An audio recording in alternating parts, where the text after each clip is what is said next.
The world's only book which registers records of all kinds, the Guinness Book of Records. Do you think a flight over the Bering Straits in a motor-powered hang glider in the bitter cold of the polar region is worth an entry into the book? Judge for yourselves.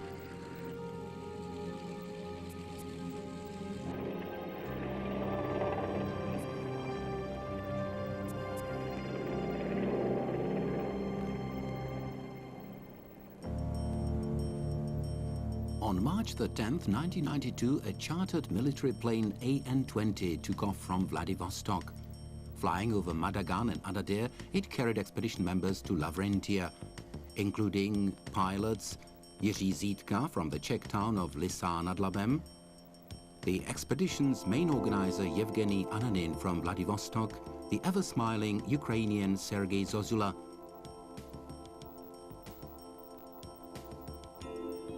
and another Russian pilot, Vladimir Malishev. Starting from Lavrentia, the pilots will have to rely only on their own machines. All their gear and equipment will be transported by a helicopter. The expedition set itself the task of crossing the 120 kilometers wide Bering Straits. It all started with a bright idea somewhere in the Kamchatka Peninsula 2 years ago when Czech pilot Jirka Zítka was on a visit there. Over a glass of vodka, he told Russian hang gliding enthusiasts that no one before had ever crossed the Bering Straits on a hang glider. How about giving it a try? A hazy idea gradually crystallized. An international team of pilots was shaping up: Russians, Ukrainians, Czechs and Americans. But due to unknown reasons, the Americans pulled out of the project at the very last minute. Naturally, such an expedition takes more than just pilots. A large support team is needed too. Welcome to Chukotka. Welcome to Chukotka. Those were the first words we saw on the airport building. It's 12 hours, March the 26th, and we reached our destination, unpacking our machines in a well-heated garage. The weather has been quite good, sunny. Wind is just right, only northerly, but we are not going to fly today. If the weather keeps, we may be flying tomorrow, setting out for ULN.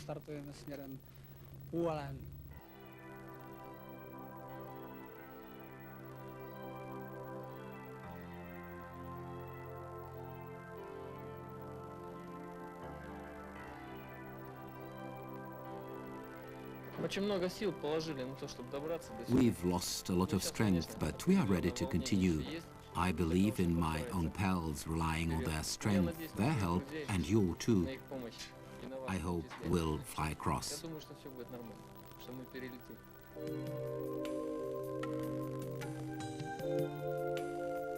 Finally, the shapes of tricycles emerged among all the crates and baggage. Unfortunately, the final touches have to be put to the hang gliders outside the heated workshop.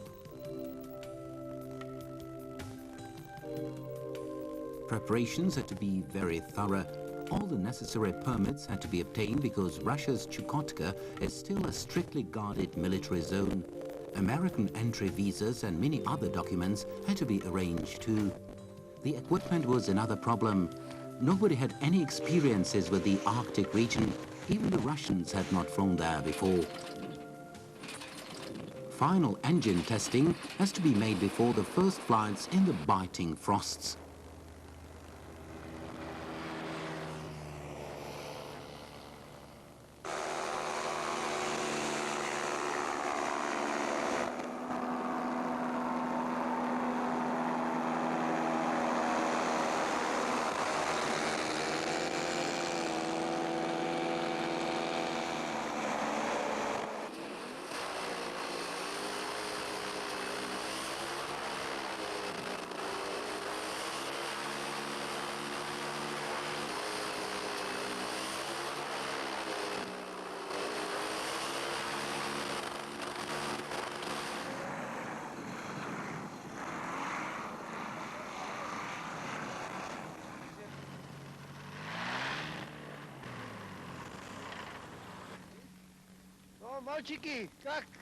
What was the first flight like? That was our second flight. Excellent weather. We flew at an altitude of some 750 meters. At what speed? Not very fast, 60 to 70 kilometers an hour. Did you see the sea? Yes, it's frozen near the coast. Are you afraid of the Bering Straits? No, definitely not.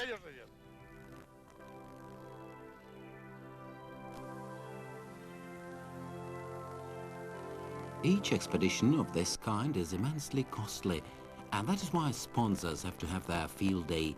In the local gym, each crew attaches sponsors' stickers on the wings of their hang gliders. The countdown to takeoff has already started.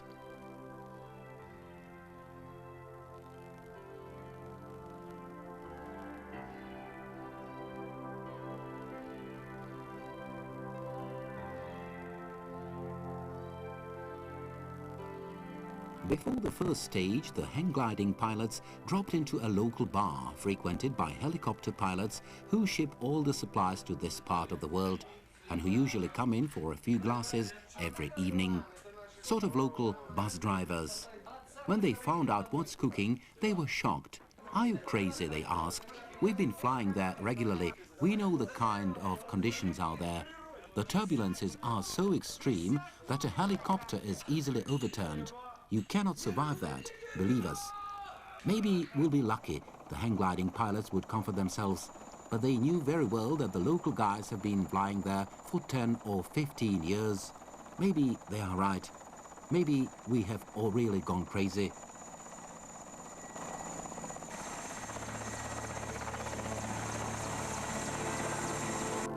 The pilots are now just waiting for good weather that will give them the green light. Until then, it's important to while away the time somehow. The final adjustments on the machines, carried out under the watchful glances of local children, are hardly enough to keep them busy the whole day anyway. That is why the crew decided to take the local Chukcha inhabitants and their children on sightseeing flights. The Chukchas immediately formed a very long queue, even shouting at our cameraman as he was approaching a hang glider not to jump the queue.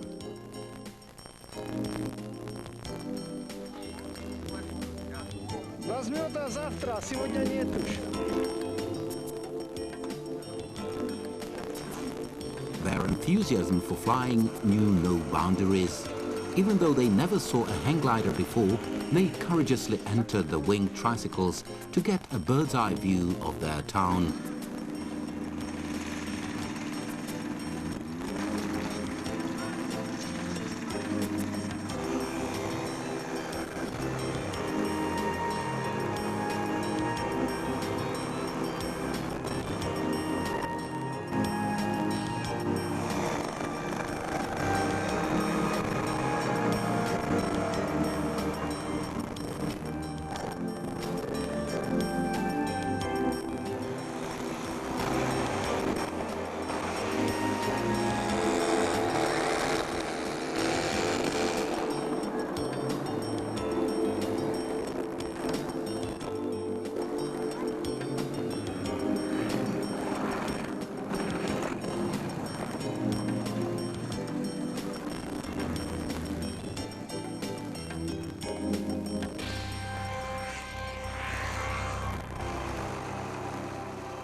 It's March the 29th and we are at the threshold of the first stage. It's 2 o'clock in the afternoon and without a lunch we set out for Yulin. The people from the town where we stayed for 3 days gave their goodbyes with sad faces. After all, we took all kids, mothers and girls on sightseeing flights. But everything has an end, and the good weather seems to be ending too. Our departure for Yulin comes at the very last moment. The locals say a storm is coming. In Yulin, we'll wait for good weather and second stage.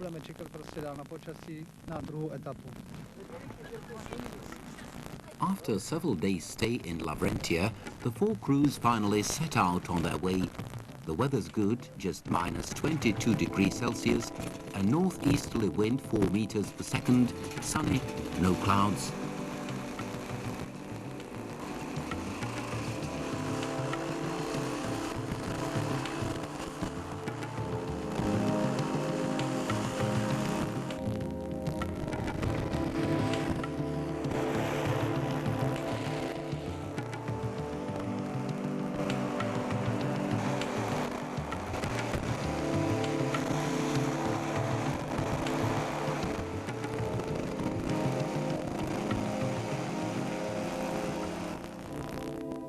The first stage, 100 kilometers long, leads from Lavrentia to Wellen.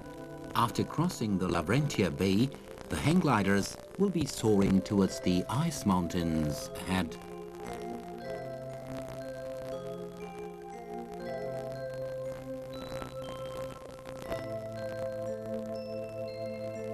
Flying over the snow plains, they can see below small winding paths leading from the north. These are Russian and American dog racing teams taking part in the Nadezhda race. The pilots cross a bare rocky mountain range at an altitude of 50 meters, even though altimeter shows 750 meters above sea level. After flights lasting 1 hour and 35 minutes, all the crews land safely in Wellen.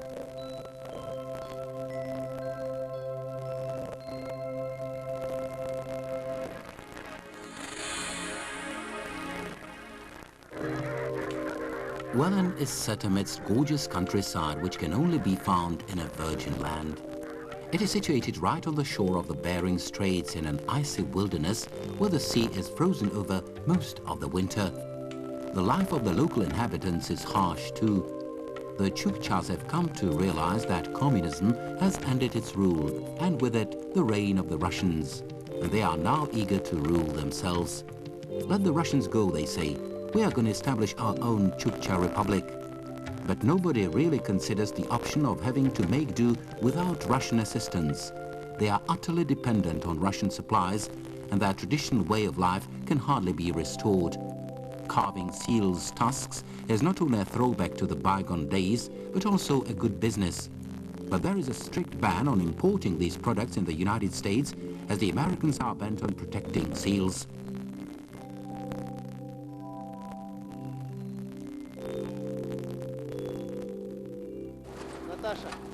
According to local inhabitants, the weather is quite exceptional. The sun has been shining for 2 weeks, the wind is moderate, around 4 to 6 meters per second, daytime temperature around minus 17 degrees Celsius. The biggest problem is the biting frost. We have to protect our faces, hands, noses and heads. All our technology and gear seems to be insufficient. If you spend 2 hours flying at a speed of 70 kilometers per hour in minus 13 degrees Celsius, it's simply terrible.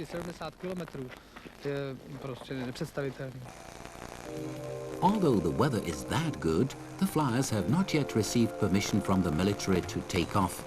And so they offer more flights to the Chukchas to everyone's enjoyment.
Even though the Chukotka region has such an inhospitable nature, there are rare sights such as these hot springs. All the diseases of the motoric system, ailments of the upper respiratory tract, and various skin diseases are treated here. Privatization has reached Chukotka too. The hot springs have been offered for sale to a Japanese customer. The deal fell through because of the high radioactivity of the springs.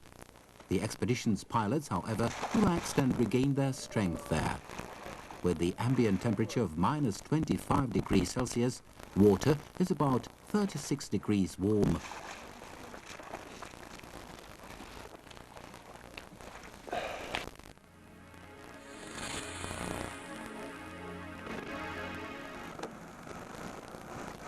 The takeoff day, so eagerly awaited by the whole expedition, has finally come. But it's not very easy to get gasoline in these parts. Thanks to Vladimir Stepanovich, one last barrel was found in the local Sovkhoz or farm cooperative. Transporting the fuel seemed to pose no problem. The locals just tied the barrel behind a ZIL truck. Thanks to its differential and reduced four-wheel drive, the truck, going very slowly, eventually brought the fuel to the machines.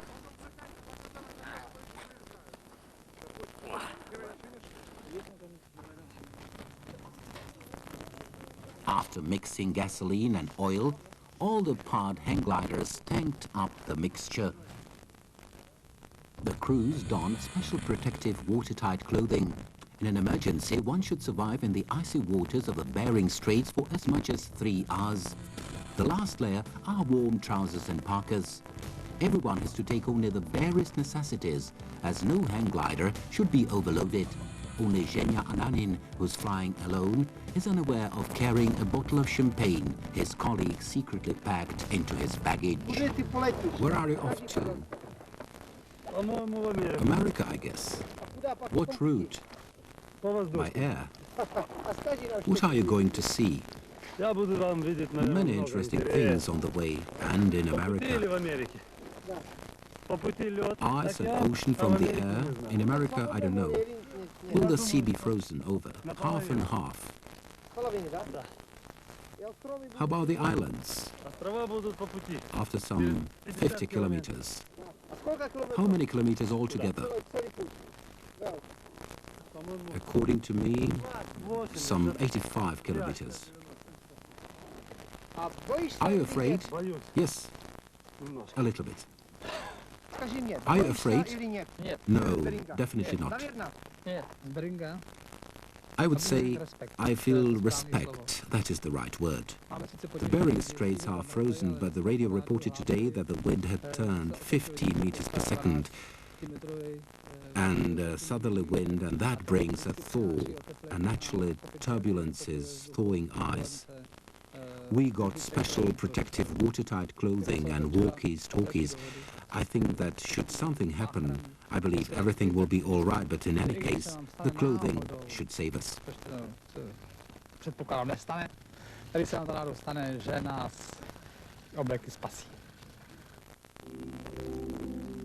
The good weather of the past few days may suddenly change, but the 4 crews are determined to take off come what may. Head of the polar station Vladimir Fadiev brings the latest reports on meteorological conditions out there, on temperature, strength and direction of wind. A local rule says that if it's nice over Chukotka, it's beastly over Alaska and vice versa. This rule has unfortunately proved to be right. The Czech crew, pilot Jiří Zítka and cameraman Jiří Černý, is the first to take off. It's April the 2nd, 12 hours 20 minutes, and the first hang glider sets out against the time. Due to the time shift, the crews will land in Alaska on April the 1st. The flight will be something of an April Fool's affair. The second to start is young Vladimir Malyshev with veteran pilot Yevgeny Popov. Yevgeny Ananin is taking off alone. Is it an advantage, or is he gonna miss a companion during the hard times ahead? The last to leave are Sergei Zozula and Anatoly Korchak.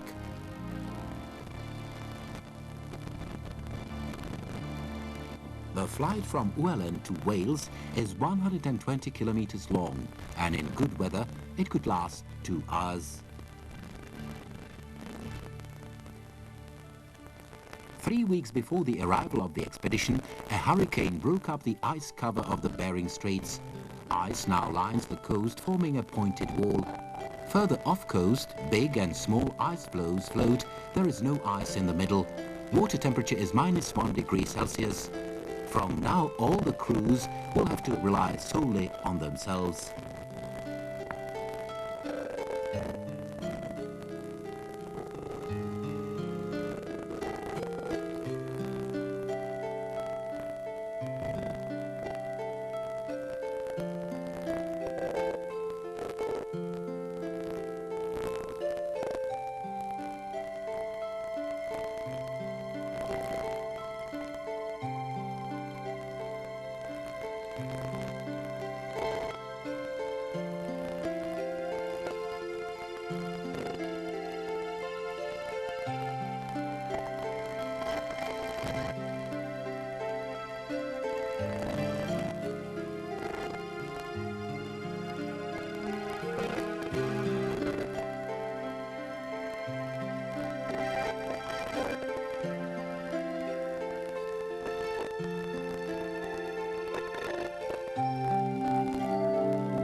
"15 hours, 15 minutes local time, April the 1st, and the daring flight of several courageous men has come to an end. Amidst the prevailing euphoria, someone noticed that one hang glider is still missing. It's Zhenya Ananin.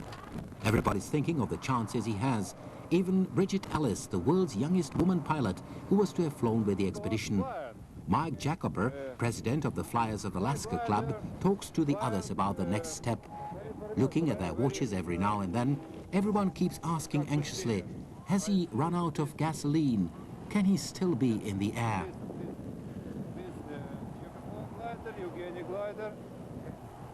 After several futile attempts at a radio connection, the mood is somber.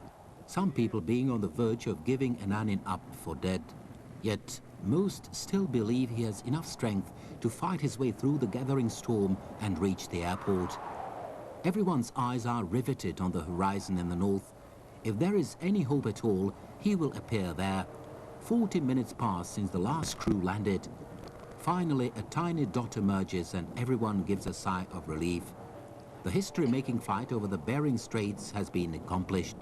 All the 4 hang gliders, which set out on the dangerous journey, have safely landed.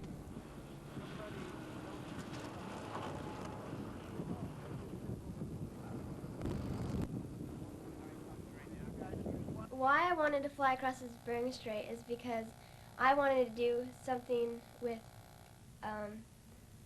people from different countries, and that would cause us to have to work together. And I would have liked to go to Russia and see Russia, and I would have thought it would have been neat to work together with people and to do something that we all love to do, is fly. After the last hang glider landed on the American continent, and to the evident displeasure of the sheriff, who is expected to enforce the local prohibition, the pilots take a bottle of champagne out of Ananin's machine to drink a toast to their happy reunion. Hello, yes. America. Yes. As we crossed the border, the pleasant part of the flight ended, together with joy, the feeling of safety. The wide ocean spread below us and there were clouds. After flying in clouds for 30 minutes, getting your bearing just by compass, the American continent, Alaska, opened up before us. Despite terrible turbulences, we descended 700 meters to Wales. The flight took 2 hours. For 2 hours, my engine worked perfectly. I have to thank it for that. And as I taxied to the hangar, it seized up. A po přistání, když jsme chtěli poplit hangáru, tak se zadřel. What motor is this out of? That? This wire. Isn't that out of? Oh, it's an old armature wire, yeah. You got it. In the hangar, Dan Richardson, the local host, is helping Jirka Zitka to repair a defect on his machine. Fortunately, this turned out to be nothing serious, and after 2 hours of hard work, the engine comes to life again. Okay. Contact? Yes. Start.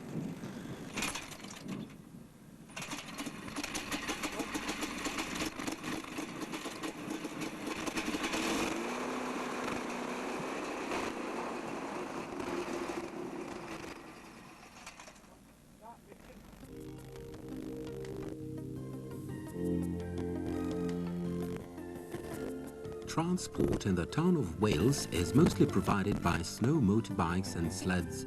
Everyone is entitled to carry a weapon in case of being attacked by a polar bear, an encounter which is not unusual here. Due to bad weather, the pilots had to stay longer than expected.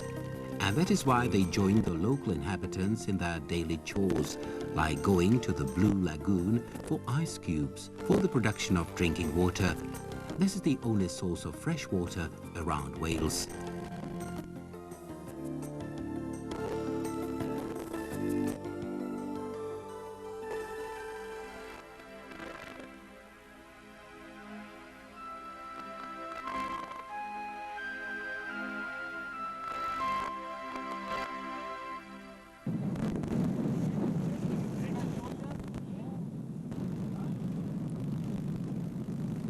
At the start of the expedition's final stage, most of the 180 local inhabitants turned up to see the hang gliding cruise off. An Mi-8 helicopter, which transports all the materials and other members of the staff, takes off after a short landing for Nome, the final destination.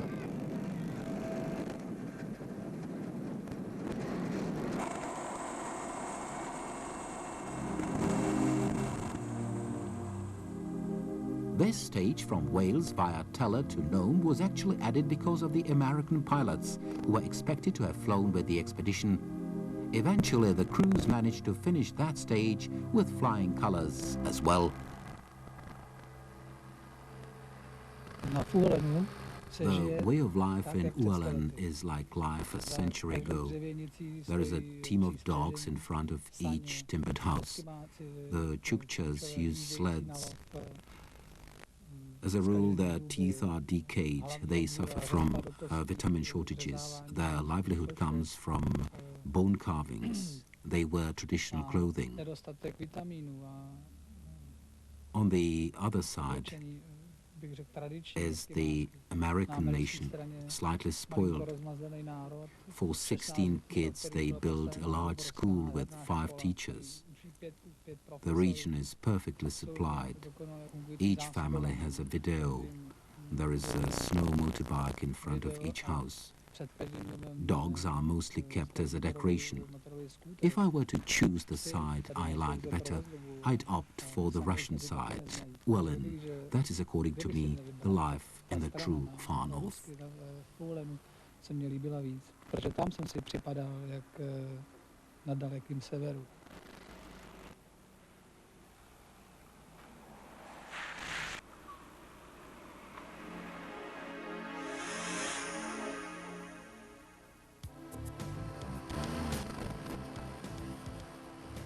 What is it that keeps driving man to undertake such dangerous expeditions? Kind of unrest in one's soul, perhaps. These are the people who simply have to do something new all the time, preferably feats nobody has accomplished as yet. But this doesn't mean any foolhardy adventures undertaken to while away the time. All their projects are based on careful planning and preparation.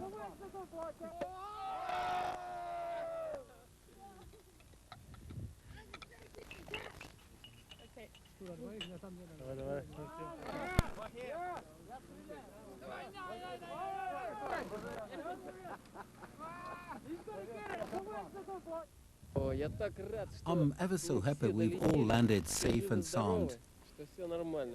What else to say? We are overjoyed. A new air route between Russia and America for ultralight planes was actually opened by Russian and Czech pilots.